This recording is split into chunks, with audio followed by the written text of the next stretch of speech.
देखिए, जिस तरीके से जहां-जहां भारतीय जनता पार्टी की सत्ता नहीं होती, पूरे देश में दंगा की एक ऐसी साजिश रची जाती है। क्या वाकई में आज देश ऐसे पायदान पे खड़ा है? जो सासाराम का बिहार जल रहा है, जो लोग रामनवमी का एजेंडा बना के इस देश को और बिहार को जलाने का काम कर रहे हैं, ये वही भारतीय जनता पार्टी है जो बिहार की सत्ता में जब थी तब बिहार में कोई दंगा नहीं था। लेकिन जैसे ही सत्ता से बाहर हुई, रामनवमी के नाम पे पूरे बिहार को और पूरे बिहार के एक विशेष समुदाय को डरा के और धमका के उनके ऊपर लाठी डंडों के जरिए एक ऐसे बिहार को कैसे बनाया जा रहा है? क्या भारतीय जनता पार्टी इस देश को एक ऐसे पायदान पे ले जाना चाहती है? आज जरूरत है लोगों को एक साथ खड़े होने की। न हिंदू की बात हो, न मुस्लिम की बात हो, इंसान हो, इंसानियत की बात करो। आज देश इंसानियत को शर्मसार कर रहा है। पूरे देश में जिस तरीके से आए दिन तमाम ऐसे दंगे हो रहे हैं, इस दंगा का पूरा जिम्मेदार भारतीय जनता पार्टी को होना चाहिए।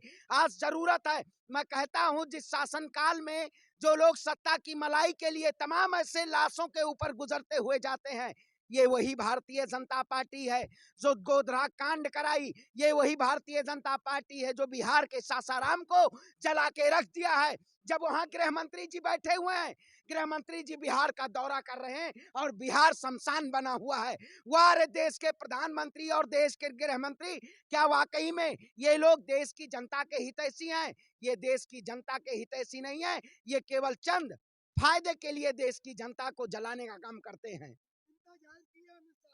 चिंता, मैं कहता हूं, चिंता चिता के बराबर होती है। चिंता जाहिर करने से क्या बिहार में चिताएं कम हो जाएंगी? जिस तरीके से लगातार 2 दिनों से बिहार में इंटरनेट और सभी सुविधाएं बंद है, आपने देखा होगा वही कश्मीर का हाल। इन्होंने कश्मीर जैसा हालत बिहार को बनाने का काम किया है।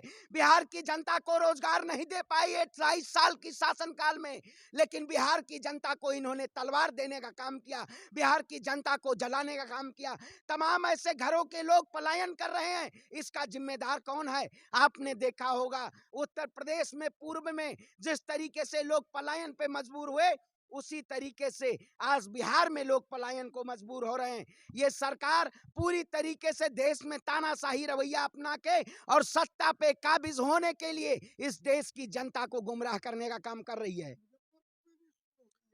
देखिए, मैं कहता हूं, ये तो पूरे देश को जला रहे हैं, पूरे देश को राख कर रहे हैं। रामनवमी तो एजेंडा था, देश में दंगा कराना इनका काम है।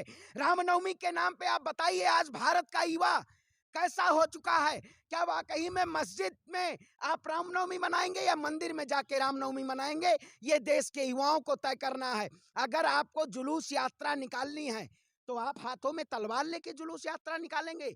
ये जुलूस यात्रा नहीं करना चाहते हैं। ये देश में दंगा करा के, जैसे बजरंग दल है, कैसे और आरएसएस के लोग हैं, ये केवल दंगा करा के इस देश में अपनी सत्ता को पाते।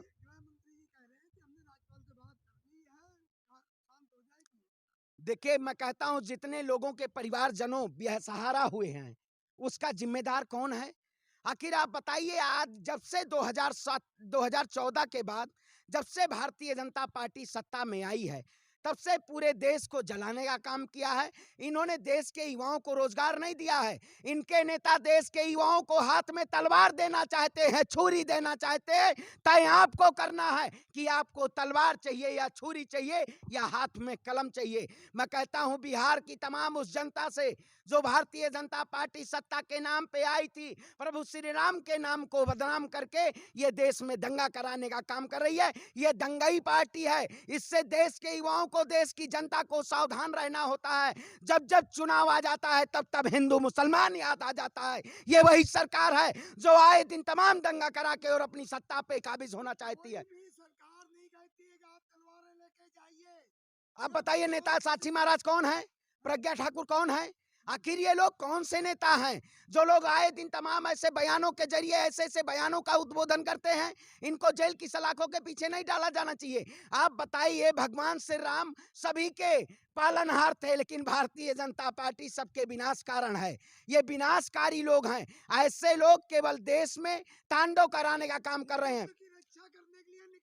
अरे भैया, जिस दिन हिंदुत्व खतरे में नहीं होगा ना, भारतीय जनता पार्टी खतरे में आ जाएगी। ये समझने की जरूरत है। ये लोग खतरे में डाल के अपनी सत्ता पाना चाहते हैं। कोई ना हिंदू खतरे में है, ना मुसलमान खतरे में है, भारतीय जनता पार्टी खतरे में है। मैं कहता हूं, मेरा धर्म मेरा अभिमान है, सभी के धर्मों का सम्मान है, लेकिन हिंदू मुसलमान के नाम पे जो लड़ाई वो इंसान नहीं है। ये इंसानियत वाली पार्टी नहीं है, ये हैवानियत वाली पार्टी है। अरे आप ही की पार्टी सरकार में सत्ता में है, क्यों नहीं शांत मेरी करा मेरी पाए? पार्टी, देखिए मैं वही कहता हूं, दंगा आप कराएंगे, शांत प्रशासन वहां पे पूरी तरीके से मुखर होके उसको, जो लोग हैं वहां के, उनको समझाया जा रहा है, बुझाया जा रहा है। लेकिन जब आप कोई भीड़ तंत्र, किसी भीड़ तंत्र पे कोई हमला करने का काम करेगा, तो वहां पे दंगा स्वाभाविक है होगा। भारतीय जनता पार्टी के शासनकाल में आपने देखा होगा, अभी यहाँ राजस्थान में दंगा हुआ। राजस्थान में किसी एक विशेष समुदाय को डरा और धमका के उनकी गौ तस्कर के नाम पे उनके हत्या कर दी जाती है। ये लोग हत्यारे लोग हैं। ये सत्ता में बैठ के केवल इस देश की जमहूरियत को बदनाम करने का काम कर रहे हैं। गिरिराज सिंह ने कहा है कि इसके लिए नीतीश सरकार जिम्मेदार है। इसके लिए, अरे भैया, गिरिराज सिंह जो देश बिहार में पूरे बिहार को जलाने का काम किया, जो लोग चंदन लगा के चंदन को बदनाम कर रहे हैं, जो लोग भगवा पहन के भगवा को बदनाम कर रहे हैं, ये भगवाधारी नहीं हो सकते। ये भगवाधारी के नाम पे सबसे बड़े आतंकवादी हैं, जो इस देश में तमाम ऐसे संगठन चला रहे हैं। वो देश को केवल जलाने का काम कर रहे हैं। नीतीश कुमार को इस्तीफा दे देना चाहिए। नहीं, नीतीश कुमार क्यों इस्तीफा दे देंगे? नीतीश कुमार वाकई में सुशासन की सरकार चला रहे हैं। जो लोग आतंकवादी प्रवृत्ति के लोग हैं, चाहे वो हिंदू की बात करें, चाहे मुसलमान की बात करें, किसी भी समुदाय में अगर ऐसा कोई जहर बोता है, तो उसके खिलाफ देशद्रोह का मुकदमा लगना चाहिए और उनके खिलाफ कार्रवाई होनी चाहिए। ममता बनर्जी तो कह रही थी ना हिंदू जिम्मेदार है ना मुसलमान जिम्मेदार है। बिल्कुल सही बात है। भारतीय जनता पार्टी जिम्मेदार है। भारतीय जनता पार्टी जिम्मेदार है ना, जो इस देश को कई ऐसे षड्यंत्रों के जरिए इस देश को बेचने का काम किया। ये वही भारतीय जनता पार्टी है जो केवल भगवान राम का सहारा लेती है, देश में दंगा करा के सत्ता में आने का काम करती है। अमित शाह गए हैं बिहार दंगा शांत कराने। अमित शाह जी दंगा, मैं कह रहा हूं कि जहां दंगा हुआ सासाराम ने, उन्होंने अपने प्रोग्राम को भी रद्द कर दिए। आप बताइए, इतना डरा गृह मंत्री कौन हो सकता है?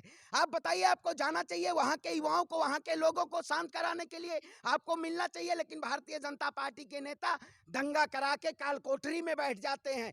ये लोग सिर्फ दंगा कराना चाहते हैं और कुछ नहीं कराना चाहते हैं। ये क्या चाह रहे हैं कि नीतीश कुमार को कहते हैं लोग पलटू राम है? देखिए, मैं कहता हूं, देखिए वहां की सरकार, नीतीश कुमार के शासनकाल में बिहार खुशहाल है, लेकिन भारतीय जनता पार्टी बिहार को बदहाल करना चाहती है, बिहार को खुशहाली की तरफ नहीं ले जाना चाहती है। तमाम ऐसे एक समुदाय को लेके पूरे देश में चिन्हित किया जा रहा है। क्या वाकई में देश में राहुल गांधी को 2 साल की मानहानि केस में सजा हो जाती है, लेकिन जो नेता एक समुदाय को तमाम ऐसे ऐसे नामों से उद्बोधन करते हैं, आतंकवादी कहते हैं, उनके ऊपर कब जेल की सलाखों के पीछे डाला जाएगा, उनके ऊपर मुकदमा तब लगेगा। उनके ऊपर मुकदमा नहीं लगता, उनको फूल मालाओं से स्वागत किया जाता है। ये सरकार केवल तानाशाही, अहंकारी और दंगाई सरकार है। ऐसे सरकार को देश की जनता अब नहीं माफ करेगी। अब की बार सत्ता परिवर्तन होना तय है। ये लोग केवल सत्ता में आके दंगा कराते हैं। जब जब बिहार में सत्ता से भाजपा बाहर हुई है, तब तब बिहार को जलते हुए देखा गया। जनता ने परिवर्तन किया था, नीतीश कुमार को लाए, नीतीश कुमार नहीं चला पा रहे बिहार को। तो नीतीश को अभी मुख्यमंत्री नहीं है। नीतीश कुमार जी भारतीय जनता पार्टी के साथ नीतीश कुमार जी मुख्यमंत्री थे। देखिए, चला वो सरकार चला पा रहे हैं, लेकिन भारतीय जनता पार्टी सरकार चलने नहीं देना चाह रही है। वो केवल इस देश को जलाने का काम कर रही है। हम लड़ेंगे और जीतेंगे। जो लोग आज देश के युवा, जो लोग मंदिरों की बजाय मस्जिद में जा रहे हैं, इसका पूरा जिम्मेदार भारतीय जनता पार्टी है। आप बताइए, इतना बड़ा करोड़ों का मंदिर आप बना रहे हैं, क्या युवाओं को मस्जिदों में भेजने के लिए? भारतीय जनता पार्टी ये देश के युवाओं को बरगलाना चाहती है और देश धर्म के प्रति आस्था है लोगों को। आज धर्म के प्रति आस्था है, तो क्या किसी के मस्जिदों के बाहर भगवा झंडा ले जाके लहराएंगे आप? भगवा झंडा लहराना क्या ये इंसानियत को शर्मसार नहीं करता है? आप बताइए, आपकी अगर आस्था है तो आप अपने मंदिरों में जाइए, आप मंदिरों में पूजा कीजिए। आपको मस्जिदों को हिंदुत्व को नहीं वो बचा रहे हैं, वो हिंदुत्व की लाशों पे सरकार बना रहे हैं। ये लोग केवल अपनी लाश, देश की जनता को लाश गिराने का काम कर रहे हैं और अपने बच्चों को लंदन भेज रहे हैं और गरीब बच्चों को केवल आग में झोंकने का काम कर रहे हैं। जरूरत पड़ी तो सरवन पांडे जाएंगे। बिल्कुल जाएंगे। मैं कहता हूं इस देश में सभी धर्मों के साथ हूं मैं। सरवन पांडे लड़ेगा और बिहार जाएगा। बिहार की जिस तरीके से मुस्लिम समुदाय का पलायन हो रहा है, ये वाकई में रोकने की जरूरत है और भारतीय जनता पार्टी इसको रोकना नहीं चाहती है और दंगा बढ़ाना चाहती है, लेकिन दंगा इस देश में रोकना है और देश को एक साथ लेके चलना है।